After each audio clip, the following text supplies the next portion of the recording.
আসসালামু আলাইকুম। Doctors matrimonyBD.com ও drconsultancy.com এর owner, founder, director, chairman, CEO আমি আসাদুল্লাহ কনসালটেন্ট আছি তোমাদের সাথে MBBS session 2020-21 Asadullah TV BD YouTube channel থেকে। আজকের এই কন্টেন্ট লেকচারটা মোস্ট ইম্পর্টেন্ট, গুরুত্বপূর্ণ। সেটা হলো যে মেডিকেল বাংলাদেশের এমবিবিএস বিডিএস অ্যাডমিশনে, মেডিকেল অ্যাডমিশনে থার্ড টাইম চালু করা হোক, এই বিষয়ে আজকে আমি বিস্তারিত একটা কন্টেন্ট লেকচার দেওয়ার চেষ্টা করব ইনশাল্লাহ। হ্যাঁ, দেখো যে আমরা জানি যে বাংলাদেশের মেডিকেল অ্যাডমিশনে এখন পর্যন্ত কি ফার্স্ট টাইমার আছে, সেকেন্ড টাইমার আছে, বুঝতে পারছো? তার মানে তুমি একবার পরীক্ষা দেওয়ার পরে যখন তুমি ফার্স্ট টাইমার হবা, তখন তুমি যদি চান্স না পাও, আবার দ্বিতীয়বার তুমি কি মেডিকেল অ্যাডমিশনে দিতে পারবা, সেটাকে বলা হয় সেকেন্ড টাইমার, বুঝতে পারছো? কারণ সেকেন্ড টাইমারে তোমার নেগেটিভ মার্ক কাটা যায় 3 মার্ক। এটা কবে থেকে শুরু হয়েছে? গত বছর থেকে এই নিয়মটা শুরু হয়েছে। 3 মার্ক কাটা, আগে কিন্তু 5 মার্ক কাটা যাইতো, বুঝতে পারছো? কিন্তু এখন সেকেন্ড টাইমারদের 3 মার্ক কাটা যায়, খুব ভালো হয়েছে, সমস্যা নেই। এরপরেও আমরা এবার দেখলাম যে প্রায় 2000-এর মতো স্টুডেন্ট সেকেন্ড টাইমাররা চান্স পেয়েছে 3 কাটার পরেও, বুঝতে পারছো? আর যদি 3 কাটা না যাইতো তাহলে 5000 থেকে 5000 জন্য চান্স পেয়ে যেত, বুঝতে পারছো? এরকম তো যাও। এখন বিষয়টা হচ্ছে যে মেডিকেল অ্যাডমিশনের ইতিহাসে সেকেন্ড টাইমও আগে ছিল না। 2015-16 সেশন থেকে কি সেশনও কিন্তু সেকেন্ড টাইম না ছিল, বলতে আগে সেকেন্ড টাইমারদের মার্ক কাটা যাইতো না, বুঝতে পারছো? মেডিকেল অ্যাডমিশনে সেকেন্ড টাইমারদের আগে মার্ক কাটা যাইতো না, এই নিয়মটা আগে ছিল, মানে তোমার ছিল না, বুঝতে পারছো? যেমন ছিল মানে মার্ক বলতে 2016-17 সেশন থেকে মেডিকেল সেকেন্ড টাইমারদের জন্য 5 মার্ক কাটার নিয়ম করা হয়েছিল, বুঝতে পারছো? কেন নিয়ম করা হয়েছিল? যখন দেখতেছে যে সেকেন্ড টাইমাররা প্রচুর চান্স পাচ্ছে, তখন সেকেন্ড টাইমারদের কোনো মার্ক কাটা যাইতো না, 1 মার্কও কাটা যাইতো না। তখন ফার্স্ট টাইম চান্স না পাইলে সেকেন্ড টাইম চান্স দিয়ে কিন্তু মোটামুটি চান্স পাইতো অজস্র হাজার হাজার স্টুডেন্ট। যেমন সরকার 2015-16 সেশনে একটা নিয়ম করেছে যে সেকেন্ড টাইমাররা প্রচুর চান্স পাচ্ছে, ফার্স্ট টাইমাররা পাচ্ছে না, তাহলে সেকেন্ড টাইমারদের জন্য কি করা যায়? তখন নিয়ম করছে 5 মার্ক কেটে দিতে হবে। তখন 2016-17 সেশন থেকে সেকেন্ড টাইম অ্যাডমিশন দিলে 5 মার্ক কাটা যেত। নিয়মটা বহাল ছিল 16, 17, 18, 19, 20, 21, 22, 23, 24 সাল পর্যন্ত, বুঝতে পারছো? এবং 2024-25 সেশন পর্যন্ত এই নিয়মটা ছিল। গত বছর 24-25 সেশনে এই নিয়মটা ছিল, এবার 25-26 সেশনও কিন্তু এই নিয়মটা ছিল, বলতে মার্ক মানে 2023-24 সেশন পর্যন্ত 5 মার্ক কাটা যেত সেকেন্ড টাইমারদের জন্য। 2024-25, 2025-26 সেশন থেকে 3 মার্ক কাটা যায়, বুঝতে পারছো এই নিয়মটা? তো দেখো 2016 সেশনে যে মেয়েটা ফার্স্ট হয়েছে, যে আপুটা বাপ্পি আপু, উনি কিন্তু সেকেন্ড টাইমার ছিল। ফার্স্ট টাইম মেডিকেল অ্যাডমিশনে চান্স পাইনি, চট্টগ্রামের আপুটা। তখন সেকেন্ড টাইম দিয়ে মেডিকেল অ্যাডমিশনে ফার্স্ট হয়েছিল। ওই সময় কিন্তু কোনো মার্ক কাটা যেত না, বুঝতে পারছো? তো যাও, এখন বিষয়টা হলো যে মেডিকেল অ্যাডমিশনে থার্ড টাইম কেন চালু করতে হবে, থার্ড টাইমের মানে গুরুত্বটা কি, কেন প্রয়োজন? দেখো যে বাংলাদেশের সবচেয়ে জাঁকজমক, এমনকি সবাই অংশগ্রহণ করে, লাখ লাখ স্টুডেন্ট। এবার অংশগ্রহণ করেছে 1,20,000-22,000 স্টুডেন্ট। গত বছর অংশগ্রহণ করেছিল 1,32,000-31,000 স্টুডেন্ট। এবং কি প্রত্যেক বছর আমরা দেখি এটা লাখের উপরে থাকে অ্যাডমিশনটা, বুঝতে পারছো? কিন্তু প্রতিযোগিতা করে মাত্র সিট আছে মাত্র 5,000, প্রতিযোগিতা করে লাখ লাখ স্টুডেন্ট, প্রায় 1-1.5 লক্ষ স্টুডেন্ট ধরা যায়, বুঝতে পারছো? তো এখন ফার্স্ট টাইম মানে থার্ড টাইম কেন দরকার, কেন প্রয়োজন? এক, দেখো যে আমাদের পার্শ্ববর্তী দেশ ভারত, ইন্ডিয়াতে কিন্তু মেডিকেল অ্যাডমিশন নিট অ্যাডমিশন কিন্তু টানা তোমার 5 বার দেওয়া যায়, বুঝতে পারছো? নিট এক্সামটা, বুঝতে পারছো? First time, second time, third time, fourth time, fifth time, 5 বার পর্যন্ত দেওয়া যায়। কিন্তু বাংলাদেশে মেডিকেল অ্যাডমিশনটা মাত্র 2 বার দেওয়া যায়, বুঝতে পারছো? আমরা আমাদের পার্শ্ববর্তী দেশ নেপাল আপনারা তাকিয়ে দেখেন, ভুটানে তাকিয়ে দেখেন, ওরা কিন্তু একাধিকবার দিতে পারে, কিন্তু বাংলাদেশ কেন 2 বার? বিষয়টা হলো যে দেখেন, এখনো যদি মেডিকেল অ্যাডমিশনে থার্ড টাইম চালু করা হয়, মানে থার্ড টাইমও দিতে পারবে, তাহলে ঘটনা কি ঘটবে? আমি আমার রক্ত দিয়ে লিখে দিতে পারি, থার্ড টাইম চালু করলো কি স্টুডেন্ট চান্স পাবে 500-র উপরে স্টুডেন্ট, প্রত্যেক বছর চান্স পাবে 500 জন স্টুডেন্ট। নিজ যোগ্যতায়, নিজ মেধায়, নিজ পরিশ্রমে ওরা ডাক্তার হবে, এমনকি সরকারি মেডিকেলে চান্স পাবে, বুঝতে পারছেন? এটা আমি আমার রক্ত দিয়ে লিখে দিতে পারি। আমি কেন পাবে, কিভাবে পাবে? আগে সেকেন্ড টাইমরা যারা ছিল, সেকেন্ড টাইমার, ওরা কিন্তু মোটামুটি 1,500 থেকে 2,000 চান্স পাইতো 5 কাটা যাওয়ার পরেও। এখন যেহেতু মানে সেকেন্ড টাইমারদের 3 কাটা যায়, তার মানে এখন যদি থার্ড টাইম চালু করা হয়, তাহলে আমার অনুরোধ রইল থার্ড টাইমার দেওয়া 3 কাটবে না। তো ঠিক আছে, সেকেন্ড টাইমারদের 3 কাটেন, থার্ড টাইম যারা দিবে ওদের 5 কাটেন, তারপরেও বসার সুযোগ করে দেন, থার্ড টাইম সিস্টেম চালু করেন। এটা একটা ইস্যু। থার্ড টাইম চালু করলে আপনার ঠিক আছে, ওদেরকে কর্তন করেন, নেগেটিভ মার্ক করেন 5 মার্ক, কোনো সমস্যা নাই, দিতে রাজি আছে। এরপরও দেখবেন যে 500 স্টুডেন্ট চান্স পাবে, এটা এক ইস্যু। আরেকটা কেন দেখেন যে যারা দীর্ঘ 12টি বছর পরিশ্রম করেছে এই মেডিকেল অ্যাডমিশন আসার কারণে, প্রচুর পরিশ্রম মেহনত কিন্তু করে ওরা এই মেডিকেলে যাওয়ার জন্য, বুঝতে পারছেন? তো সেক্ষেত্রে ওরা তো নিজে পরিশ্রম করতেছে, নিজের যোগ্যতা চান্স পাবে, কিন্তু আপনার নিয়মটা তৈরি করার সমস্যাটা কি? নিয়মটা তৈরি করলে তো আমার দেশের ভালো মেধাবী স্টুডেন্টরা ওদের নিজেদের আরও যাচাই বাছাই করে যোগ্যতম করে কিন্তু ডাক্তার হওয়ার সুযোগ ওরা নিজেরাই কি অর্জন করবে। সুতরাং আমাদের নিয়ম নীতি প্রণয়ন করতে কোনো সমস্যা হচ্ছে না। থার্ড টাইম অন্যান্য পার্শ্ববর্তী দেশগুলিতে থার্ড টাইম আছে, মানে 5 বারও দেওয়া যায়, কিন্তু আমাদের দেশে কেন 2 বার, কেন 3 বার করা যায় না? এই বিষয়টা খুবই গুরুত্বপূর্ণ। আরেকটা বিষয় হলো মেডিকেল অ্যাডমিশনে যদি আপনার দেখেন যে এমবিবিএস যারা পড়ে এখানে কিন্তু কি এখানে ফেল সাপ্লি টাপ্লি এগুলি কোনো ইস্যু নাই। দেখেন যে আমি গত 2 মাস আগে একটা কন্টেন্ট দিয়েছি যে টানা এমবিবিএস শেষ করতে সময় লাগে তোমার 5 বছর এমবিবিএস লেখাপড়া, 1 বছর ইন্টারনেট, 6 বছর। আমি দেখলাম যে এই কন্টেন্টে প্রমাণ সহকারে দেখে দিয়েছি, শত শত স্টুডেন্ট, শত শত ডাক্তাররা দিয়েছি, দেখেছি এমবিবিএস 6 বছরের জায়গায় ওদের সময় লেগেছে 10 বছর, 12 বছর, 15 বছর, 20 বছর, এরকম 100 জনের প্রমাণ কিন্তু আমি কন্টেন্ট আকারে দেখে দিয়েছি, বুঝতে পারছেন? এবং আমরা জানি যে মেডিকেলে একটা সাপ্লি সিস্টেম আছে। ধরো কেউ কোনো স্টুডেন্ট প্রথমবার পরে কেসে মানে সাপ্লি কেসে ও আবার দিতে পারবে, রিসাপ্লি দিবে, আবার দিতে পারবে, এভাবে কি দিতে পারবে। আমার পরিচিত এমন স্টুডেন্ট আছে যিনি ফার্স্ট প্রফ এখনো পাস করতে পারেনি, ফার্স্ট প্রফ পাস করতে 5 বছর লাগছে, যেখানে এমবিবিএস 5 বছর বের করা যায়। এমন স্টুডেন্ট পেয়েছে, আমি ঘটনা শুনেছি 10 বছর লাগছে শুধু ফার্স্ট প্রফ পাস করতেই। সুতরাং তাহলে ওই দিক দিয়ে তো মেডিকেলে যাওয়ার পরে ওই সিস্টেমটা আছে, বয়সের যে সিস্টেম অথবা সময় বৃদ্ধির যে সিস্টেম।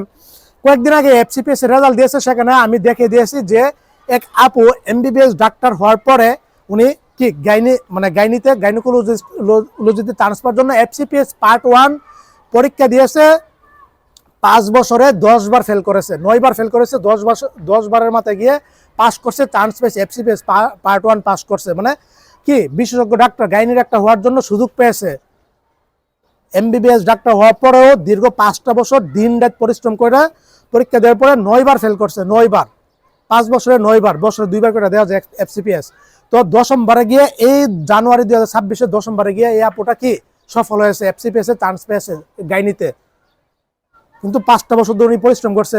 তো এখন যদি নিয়ম যদি হতো যে এফসিপিএস এ 1 বার 2 বার পরীক্ষা দেওয়ার পর আর দেওয়া যাইতো না, ওইটা তো নিয়ম করতে পারতো, কিন্তু করেনি। মেডিকেল লাইফটা এরকমই, পুরো জিন্দেগি মৃত্যুর আগ পর্যন্ত কি পড়ালেখা করা লাগে, পরীক্ষা দেওয়া লাগে, সব কিছু করা লাগে, বুঝতে পারছেন? সুতরাং মেডিকেল অ্যাডমিশনে তাহলে কেন এই বৈষম্যটা হচ্ছে? মেডিকেল অ্যাডমিশনের সুযোগ দেওয়া হোক। আমাদের এমবিবিএস এ যাওয়ার পরে তো আমাদের এই বিষয়গুলি দেখতেছে না, কে কতবার ফেল করলো, পাস করলো, এমনকি ডিগ্রিতে চান্স পাওয়ার জন্য, পোস্ট গ্রাজুয়েশনের চান্স পাওয়ার জন্য 5 বছর, 10 বছর, 15 বছর, 20 বছর ব্যয় করে শুধু চান্স পাওয়ার জন্য। ওইটা তো কোনো ইস্যু হচ্ছে না, তাহলে মেডিকেল অ্যাডমিশনের ক্ষেত্রে কেন এত ইস্যু হচ্ছে? আমি বারবার বলে দিই যে বাংলাদেশে মেডিকেল অ্যাডমিশন নিয়ে যত ইস্যু, যত নাশকতা হয়, বুঝতে পারছেন, যত মানে নিয়ম কানুন প্রণয়ন যা আছে সব মেডিকেল অ্যাডমিশন নেওয়া হয়।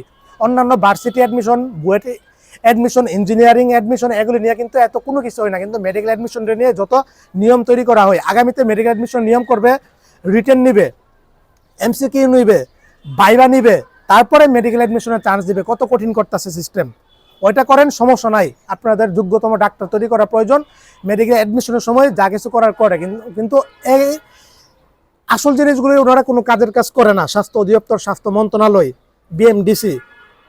সুতরাং মেডিকেল অ্যাডমিশনে থার্ড টাইম চালু করা যৌক্তিক। এমবিবিএস এর যত বয়সের কোনো সীমাবদ্ধ নাই। আমার একটা ঘটনা মনে পড়ে গেল, এক ভাই, মানে বয়সে আমার থেকেও অনেক সিনিয়র ভাই, ঠাকুরগাঁওয়ের, উনি দীর্ঘ প্রায় 7 বছর লেখাপড়া থেকে বিচ্ছিন্ন ছিল। তারপরে ওনার স্বপ্ন জাগলো আবার যে না, আমাকে ডাক্তার হতে হবে, আমি লেখাপড়া করব।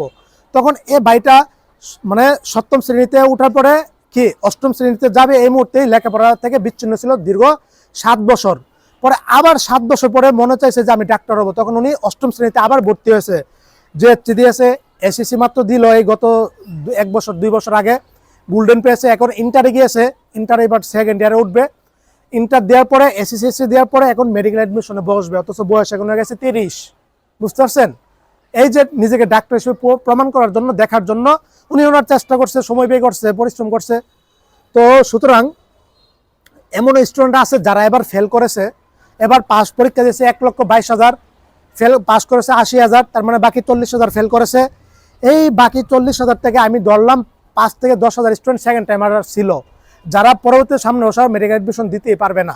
কিন্তু থার্ড টাইম যদি থাকতো তাহলে ওরা সামনের বার মেডিকেল অ্যাডমিশন দিতে পারতো, অ্যাডমিশন দিয়ে কিন্তু ও পাস করতে পারতো। পাস করার পরে প্রাইভেট মেডিকেল কলেজ আছে অথবা সরকারি চান্স পেতে মানে পাইতো। এবার আমি এমনও ঘটনা দেখেছি, গতবার একটা মেয়ে ফেল করেছিল মেডিকেল অ্যাডমিশন, আর এবার হচ্ছে চরম পর্যায়ের রেজাল্ট করেছিল, যদিও সরকারিতে চান্স পায়নি কিন্তু পজিশন গতবার ফেল করেছিল আর এবার পজিশন আইসা পড়ছে 10,000 সিরিয়ার মধ্যে, নিজেকে পরিবর্তন করেছে, আপডেট করেছে। সুতরাং থার্ড টার্ম চালু করলে ওরা ওদের সময় ব্যয় করে, ওরা পরিশ্রম যোগ্যতা দিয়ে কি চান্সের জন্য চেষ্টা করবে, এটা তো আপনাদের কোনো সমস্যা নাই, এটা চালু করা প্রয়োজন, এটা হোক। দেখেন আমি কিন্তু কন্টেন্ট এই যে মেডিকেল অ্যাডমিশনের যে আপনার যে একটা কন্টেন্ট প্রাইভেট মেডিকেল কলেজের কিস্তি সুবিধা দেওয়া হোক, এটা 2024 সালে কন্টেন্ট তৈরি করেছিলাম নভেম্বর মাসের মানে নভেম্বর মাসে কার্যকর হয়ে গেছিল। আমি কিন্তু আমার ধারণা আমার চিন্তা ভাবনা কিন্তু আপডেট ছিল। এর আগে আমি ভাবছি যে এই সিস্টেম করলে তো ভালোই, কিন্তু এর 1 মাস পরে দেখলাম যে সরকারের নিয়ম করে দিয়েছে এই যে প্রাইভেট মেডিকেল কলেজের ঐচ্ছিক মাইগ্রেশন অনলাইন ভিত্তিক করা হোক। এটা আমি 2-3 মাস আগে থেকে কন্টেন্ট দেওয়া করেছিলাম, এমনকি গত বছর কিন্তু ঐচ্ছিক নিয়মটা হয়ে গেছে। হয়তো ইনশাল্লাহ আমার এই লেকচারটা আল্লাহ তারা কবুল করবে, এক সময় না এক সময় থার্ড টাইম বাংলাদেশে চালু হবে। কিন্তু আমরা চাচ্ছি আগামী বছর থেকে থার্ড টাইম চালু করা হোক। অলরেডি 100 জন স্টুডেন্ট কানেক্টেড হয়ে গেছে আমার নির্দেশে, ওনারা ফেসবুক গ্রুপ খুলছে, ইয়ে করছে। আমি আমার হোয়াটসঅ্যাপ ডিসক্রিপশন বক্সে আমার একটা হোয়াটসঅ্যাপ গ্রুপ আমি ক্রিয়েট করব, যেখানে থার্ড টাইমাররা শুধু যুক্ত থাকবে। ওদের নিয়ে আমরা আন্দোলনে নামবো, ওদের নিয়ে আমরা যা কিছু করার থার্ড টাইম চালু করার জন্য যা যা করা দরকার সব করবো ইনশাল্লাহ। কিন্তু যারা থার্ড টাইম দিবা অবশ্যই তোমাদের এই আন্দোলনে অংশগ্রহণ করতে হবে। যারা সামনে সেকেন্ড টাইম দিবা ওরাও এই আন্দোলনে অংশগ্রহণ করবা, বিশেষ করে যারা কি এবার সেকেন্ড টাইমার ছিল, এবার ছিলা সরকারিতে চান্স হয়নি অথবা প্রাইভেটও পড়ার সামর্থ্য নাই অথবা ফেল করেছো, সবাই আসো, না হলে আবার বেশি স্টুডেন্ট দরকার নাই। তোমরা আমার কঠিনভাবে একদম কি বিপ্লবী বেশি না 500 স্টুডেন্ট থেকে 1000 স্টুডেন্ট হলে এনাফ। এই থার্ড টাইম চালু বাংলাদেশে ইনশাল্লাহ সম্ভব, আমার তোমাদেরকে নিয়ে ইনশাল্লাহ আমার নির্দেশে চালু করা ইনশাল্লাহ 100% ইনশাল্লাহ সম্ভব। বুঝতে পারছো? দেশে আজকে কত তারিখ? আজকে অলরেডি 6 তারিখ, 12 তারিখে নির্বাচন। দেশ নির্বাচনের পরে ঠিকঠাক হওয়ার পরে নতুন সরকার যখন গঠন করা হবে, এগুলি যখন তুলে ধরা হবে, অবশ্যই ওনারা কিন্তু এটা বিবেচনা নিয়ে মানে ইয়া করার সম্ভাবনা আছে। কিন্তু তোমাদের এখানে থাকতে হবে ভাবে। আমি যতটুকু করতেছি আরও তো মেডিকেল স্টুডেন্ট আছে হাজার হাজার, কেউ এগুলি কথা বলবেও না করবেও না। বুঝতে পারছো? এখন করণীয় কি? ফার্স্ট তোমাদের এখন একত্রিত হতে হবে। অলরেডি 100 জন একত্রিত করে ফেলছি আমি। আমার হোয়াটসঅ্যাপ গ্রুপ আমি খুলবো থার্ড টাইমারদের জন্য, এখানে তোমরা যুক্ত থাকবা, সকলকে যুক্ত করবা, সকলে যুক্ত থাকবা। যারা যারা হবা ওরা আমাকে নক দেওয়ার পরে আমি গ্রুপ অ্যাড করবো, তাছাড়া অ্যাড করবো না। 2, আমরা আস্তে আস্তে আমাদের নিয়ম টননগুলি সুন্দরভাবে যেভাবে ইয়া করলে আমাদের যুক্তিগুলি দেখাইতে হবে, স্বাস্থ্য অধিদপ্তর স্বাস্থ্য মন্ত্রণালয়ে স্মারকলিপি দিতে হবে। এগুলি দীর্ঘমেয়াদী প্রসেস, অনেক সময় আছে। আস্তে আস্তে ধাপে ধাপে এই কার্যক্রমগুলি চলবে। 2 নম্বর, বুঝতে পারছো? তারাও কোনো প্রশ্ন নেই, আমাদেরও এদিক দিয়ে সংখ্যা সংগ্রহ করতে হবে। থার্ড টাইমাররা কারা কারা আছে, কারা কারা আগ্রহী, চরম লেভেলে আগ্রহী থাকতে হবে। বুঝতে পারছো? 12টা বছর লেখাপড়া করছো আর তুমি এই দিক দিয়ে এই সময় দিতে পারবা না, তাহলে তোমার ডাক্তার হওয়ার কোনো ইয়া নাই। 3, আমরা পরের প্রসেসটা হলো বাংলাদেশে কোনো কিছু একটা আদায় করতে হলে আন্দোলন ছাড়া উপায় নাই। এখন তোমাদের না হলো 500 জন স্টুডেন্ট একদম মজবুত পর্যায়ের মাঠ পর্যায়ে থাকতে হবে এখানে। বুঝতে পারছো? কিন্তু স্টুডেন্ট কিন্তু থার্ড টাইম চালু করলে পরীক্ষা দিবে হাজার হাজার স্টুডেন্ট, শুধু এই সামনে বছর না, যুগ যুগ ধরে কিন্তু হাজার হাজার স্টুডেন্ট থাকবে। তোমাদের এই বিপ্লব দ্বারা, তোমাদের এই পরিশ্রম দ্বারা, তোমাদের এই মেধা দ্বারা যদি তোমরা না পারো, কিন্তু তোমরা যদি একটা করে দিয়ে যেতে পারো, তাহলে ভবিষ্যতে তোমাদের জুনিয়ররা কি থার্ড টাইম দেওয়ার সুযোগ পাবে, এমনকি ডাক্তার সুযোগ পাবে। একটা সব কিন্তু তোমার আমল নামায় যাবে। বুঝতে পারছো? এই যে আমাদের মানে কি 2024 জুলাইয়ের যে আন্দোলন হয়েছে, আমাদের এই জুলাইয়ের আন্দোলনে প্রাণ দিয়েছে প্রায় 2000 আমাদের শহীদ ভাই বোনেরা। বুঝতে পারছেন? ওনারা নিজের স্বার্থের জন্য প্রাণ দিয়েছে, দেশের স্বার্থের জন্য, আমাদের জন্য, আমাদের দেশের মানুষের সুবিধার জন্য প্রাণ দিয়েছে। বুঝতে পারছো? ঠিক তোমাদেরকে থার্ড টাইমটা একটা আন্দোলন, একটা যুদ্ধক্ষেত্র, এখানে তোমার লাগিয়ে থাকতে হবে। আমরা তো কোনো বিশৃঙ্খলা তবে না, আমরা আমাদের কি স্বাভাবিক সুষ্ঠু নিয়মে আমরা এই কার্যক্রমগুলো পরিচালনা করবো ইনশাল্লাহ, আমার নির্দেশে আমি যেভাবে যাই। 4 নাম্বার, প্রেস ব্রিফিং হবে, পত্রপত্রিকা ক্যাপচার হবে, মন্ত্রণালয়ে স্মারকলিপি দেওয়া হবে। তারপরে আরও যেটা আছে মানে প্রেস ক্লাবে আমরাও এটা তুলে ধরবো, মিডিয়াতে ক্যাপচার করব। এটা 5 নম্বর, সর্বশেষ ফাইনাল, যেটাতে ইনশাল্লাহ সফল হওয়ার সম্ভাবনা 100%, এমনকি হবো ইনশাল্লাহ। সেটা হচ্ছে হাইকোর্টে রিট করব। দেখো যে গতবার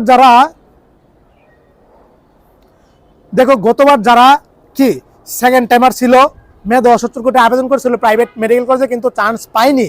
কিন্তু ওরা পরবর্তীতে টাকা দিয়ে যে প্রাইভেট মেডিকেল কলেজে পড়বে সেই সুযোগটাও ছিল না। পরবর্তীতে এরকম স্টুডেন্ট ছিল শত শত, সেখান থেকে ৭৩ জন স্টুডেন্ট সিলেক্ট করেছি আমি। যে এই ৭৩ জন স্টুডেন্টকে নিয়ে আমি আন্দোলন করেছি প্রেস ক্লাবে, স্বাস্থ্য মন্ত্রণালয়ে, স্বাস্থ্য অধিদপ্তরে, কোনো কাজ হয়নি। পত্রপত্রিকা যা আছে, টেলিভিশন, সবকিছু ক্যাপচার করেছি, কোনো কাজ হয়নি। অবশেষে হাইকোর্টে রিট করেছিলাম ৫ লক্ষ টাকা খরচ করে, ওইটা আমরা কার্যকর হয়নি। ওইখানে কিছু ভুলভাল ছিল, ভুল সিদ্ধান্ত ছিল, অনেক কিছু ছিল, গাফলতি ছিল বিদায় ওইটাতে আর সফল হতে পারেনি। জাস্ট ওদেরকে প্রাইভেটে দ্বিতীয় সার্কুলার দেওয়ার জন্য, প্রাইভেট মেডিকেল কলেজে ভর্তি সুযোগ করে দেওয়ার জন্য, বুঝতে পারছো? থার্ড টাইম চালু করার জন্য একমাত্র পথ হলো, এবং কি কার্যকরী মাধ্যম হলো হাইকোর্টে রিট করা। শিক্ষা বিষয় যে কোনো বিষয় রিট করলে এটা 100% কার্যকর হয়ে যায়। এই যে প্রাইভেট মেডিকেল কলেজগুলোতে আবার 390টা সিট কমিয়ে দিয়েছিল, বুঝতে পারছো? 10টা প্রাইভেট মেডিকেল কলেজে সার্কুলার বিজ্ঞপ্তি সব কিছু হয়ে গেছে, কমে দিচ্ছে তো দিছেই। মেডিকেল অ্যাডমিশন বিজ্ঞপ্তির সময় তোমরা এগুলি দেখছো সার্কুলার সময়। কিন্তু গত 2 দিন আগে, কিন্তু গতকালের আগের দিন সার্কুলার প্রকাশ হয়েছে আবার প্রাইভেট মেডিকেল কলেজের। আমরা দেখলাম যে ওই সব মেডিকেল কলেজ হাইকোর্টে রিট করছিল, রিট করার পরে ওনাদের সিটগুলি ফিরে পেয়েছে। এই মানে প্রায় 290টা সিট কিন্তু ফিরে পেয়েছে। এইগুলিতে এবারও ভর্তি হবে, বুঝতে পারছো? 200 না 390টার মতো সিট, বুঝতে পারছো? সুতরাং হাইকোর্টের রিট কার্যকর। 2টা মেডিকেল কলেজে ভর্তি অফ করে দিয়েছিল এই মন্ত্রণালয়ের স্বাস্থ্য অধিদপ্তর যারা, কিন্তু হাইকোর্টে রিট করার পরে ওরা কি কার্যকর হয়ে গেছে, এবছর ভর্তি চালু থাকবে। ঠিক সেভাবে থার্ড টাইম মেডিকেল অ্যাডমিশনে চালু করার জন্য আমরা হাইকোর্টে রিট পর্যন্ত করব। স্টুডেন্ট যত সংখ্যক হবে স্বাক্ষর নিতে পারবো এত স্টুডেন্টদের। আর্থিক দিক দিয়ে আমাদের ফান্ডমকে মজবুত হবে। সর্বশ্রেষ্ঠ ব্যারিস্টারকে আমরা ইনশাল্লাহ ধরবো, যার দ্বারা এই কার্যক্রমটা সফল হবে ইনশাল্লাহ, বুঝতে পারছো? এটা দীর্ঘমেয়াদী প্রসেস। আগামী 3-4 মাস যদি আমরা এখানে পরিশ্রম দেই, সময় দেই, তাহলে আগামী কি যুগ যুগ ধরে থার্ড টাইম চালু থাকবে বাংলাদেশের মাটিতে ইনশাল্লাহ, বুঝতে পারছো? আমাদের ছোট ভাই বোনেরাও ডাক্তারের সুযোগ পাবে। একসময় তোমারই ছোট ভাই বোন যারা আছে ওরাও কিন্তু মেডিকেল অ্যাডমিশন দিবে। তুমি তোমার জন্য করতেছো না এই পরিশ্রম, তুমি তোমার কালে যদি এটা সফল হয় আলহামদুলিল্লাহ, অবশ্যই হবে, বিশ্বাসটাকে হবে ইনশাল্লাহ, বুঝতে পারছো? তুমি তোমার ছোট ভাই বোনদের জন্য করতেছো, তোমার নিজের জন্য করতেছো, দেশের জন্য করতেছো, বুঝতে পারছো? এই জিনিসটা খুবই গুরুত্বপূর্ণ, থার্ড টাইম চালু করা, বুঝতে পারছো? এখনই আমাদের সময় এটা আদায় করার। ইনশাল্লাহ আশা করি নতুন সরকার গঠন হওয়ার পরে এই বিষয়টা আমাদের বিবেচনায় নিবে। কিন্তু ঘরে চুপচাপ বসে দেখা, ইউটিউবে শুয়া ভিডিও দেখা, লেকচার দেখা আর করে ওই কমেন্ট করে আন্দোলন করলে এগুলি কোনো কারো কার্যকর হবে না। একটা জিনিস আদায় করতে হলে তোমার রাস্তায় নামতে হবে, তোমার আন্দোলনের মাঠে আসতে হবে। এবার তুমি বাংলাদেশের যে প্রান্তে থাকো না কেন, এখানে কোনো ইস্যু দেখানো যাবে না যে ভাই দূরে বাসা, এটা আসতে পারবো না। আরে ভাই তুমি না আসতে পারলে তোমার পরিবারের কাউকে পাঠাও। এগুলি প্রসেস আছে ভাই। হাইকোর্টে রিট করতে প্রচুর টাকা খরচ হয়, স্বাক্ষর দেওয়া লাগে, ডকুমেন্ট দেওয়া লাগে, কারা কারা থার্ড টাইম চাচ্ছে, কতজন চাচ্ছে, এটার ভিত্তিতেও কিন্তু এগুলি কি হাইকোর্টের রিট মানে রায় হয়, বুঝতে পারছো? অনেক কিছু বিশ্বের উপর আমাদের ইস্যুগুলো তো তুলে ধরবো, থার্ড টাইমের সুবিধা অসুবিধা কি, বুঝতে পারছো? সুতরাং আশা রাখি এটা করলে ইনশাল্লাহ ভালো হবে। দেশবাসীর সকলের একত্রিত থাকতে হবে, তোমাদের হোয়াটসঅ্যাপ গ্রুপে আস্তে আস্তে একত্রিত করবে। এটা যখন জানা হয়ে যাবে ইনশাল্লাহ ওকে হয়ে যাবে। আর যারা কন্টেন্ট ক্রিয়েটর আছে ভাই, এভাবে কেউ বলবেও না, কাজ করবেও না, বুঝতে পারছো? কারো ঠেকা পড়ছে না, নিজের খেয়ে নিজের পরে এভাবে কারো উপকার করার বাংলাদেশে কেউ কিছু করে না স্বার্থ ছাড়া, বুঝতে পারছো? কিন্তু আমি আসাদুল্লাহ কনসালটেন্ট আছি তোমাদের জন্য, যা করার সব কিছু করবো ইনশাল্লাহ, বুঝতে পারছো? যেভাবে কি সেকেন্ড টাইমার সার করার জন্য প্রাইভেট মেডিকেলে ওদের পাশে ছিলাম, ঠিক তোমাদের পাশেও থাকবো ইনশাল্লাহ, বুঝতে পারছো? তোমরা আমাকে অনুরোধ রিকোয়েস্ট করার কারণে আমি কন্টেন্ট দিচ্ছি, আমি এই প্ল্যান করেছি, এইভাবে করবো ইনশাল্লাহ। আশা করি ইনশাল্লাহ এটাতে সফল হবে ইনশাল্লাহ, বুঝতে পারছো? একটা মোটামুটি এটা তো খারাপ কিছু কাজ না ভাই, এটা ওদের পরিশ্রম সময় ব্যয় করে ওরা ওদের ডাক্তার হবে, ওরা রিস্ক নিচ্ছে, ওরা একটা বছর আরও সময় নিচ্ছে। এই যে যারা সেকেন্ড টাইমার ছিল চান্স পায়নি, ওরা যে পরিমাণ পরিশ্রম করছে, এই পরিশ্রম ফার্স্ট টাইমার যারা ছিল ওর দ্বারা কাছে থাকে না। আর থার্ড টাইম ওরা যে পরিমাণ পরিশ্রম ইফোর্ট দিবে কল্পনার বাইরে, কোনো চোখ কোনো হৃদয় কল্পনা করতে পারবে না ওরা কি পরিমাণ যে পরিশ্রম করে। ওরা এক একজন স্কুল হচ্ছে 75, 76, 77, 78, 79। এখনো আমার লিস্টে, আমার পরিচিত, আমার জানা মতে এখনো প্রায় 300 স্টুডেন্ট আছে যারা এবার সেকেন্ড টাইমার ছিল, স্কুল তুলেছিল তোমার মানে 74 থেকে 79 পর্যন্ত। সবগুলি স্কুল কিন্তু আমার ম্যাট্রিমনি পেজে আপলোড করেছি, বুঝতে পারছো? বেশিরভাগ মানে স্কুলগুলি 76, 77, 78 পায়েও কিন্তু মেডিকেলে চান্স হয়নি, অথচ 74 পায়ে চান্স হয়েছে। ওরাই যদি আবার থার্ড টাইম দেওয়ার সুযোগ পানা, এক একটা আছে না পুরো আগুন রেজাল্ট করবে, বুঝছো? পুরো আমার বুম, বুঝতে পারছো? যেটা কল্পনার বাইরে। ওরা হচ্ছে স্নায়ু যোদ্ধা, ওদেরকে কেউ কখনো দমাইতে পারবে না ইনশাল্লাহ, বুঝতে পারছো? থার্ড টাইম সুযোগ পাইলে আমি তো বললামই 500 জন স্টুডেন্ট প্রত্যেক বছর অনায়াসে চান্স পাবে, থার্ড টাইম হিসাবে মেডিকেলে পড়ার সুযোগ পাবে, ডাক্তার সুযোগ পাবে ইনশাল্লাহ। এই 5000 স্টুডেন্ট থেকে 5000 সিট থেকে 500 জন শুধু থার্ড টাইমারের চান্স পাবে। সুতরাং এটা স্বাস্থ্য অধিদপ্তর, স্বাস্থ্য মন্ত্রণালয়, বিএমডিসি, তারপরে ঢাকা ইউনিভার্সিটি সহ কি প্রশাসনের কাছে, মন্ত্রণালয়ের কাছে অনুরোধ, এই থার্ড টাইমটা বাংলাদেশের মাটিতে বাংলাদেশের মেডিকেল অ্যাডমিশনে চালু করা হোক, এটা খুবই প্রয়োজন। এই ছিল, সবাই ভালো থাকবেন, সুস্থ থাকবেন, সকলের জন্য অনেক অনেক শুভকামনা ও দোয়া রইল। তোমরাও এই আন্দোলনে যোগদান করো, এখানে একত্রিত হও, একত্রিত মেইন। আমরা যদি একবদ্ধ থাকি, একত্রিত থাকি, অবশ্যই ইনশাল্লাহ এটা সফল করা সম্ভব ইনশাল্লাহ। এই ছিল। আসসালামু আলাইকুম ওয়া রাহমাতুল্লাহি ওয়া বারাকাতুহু।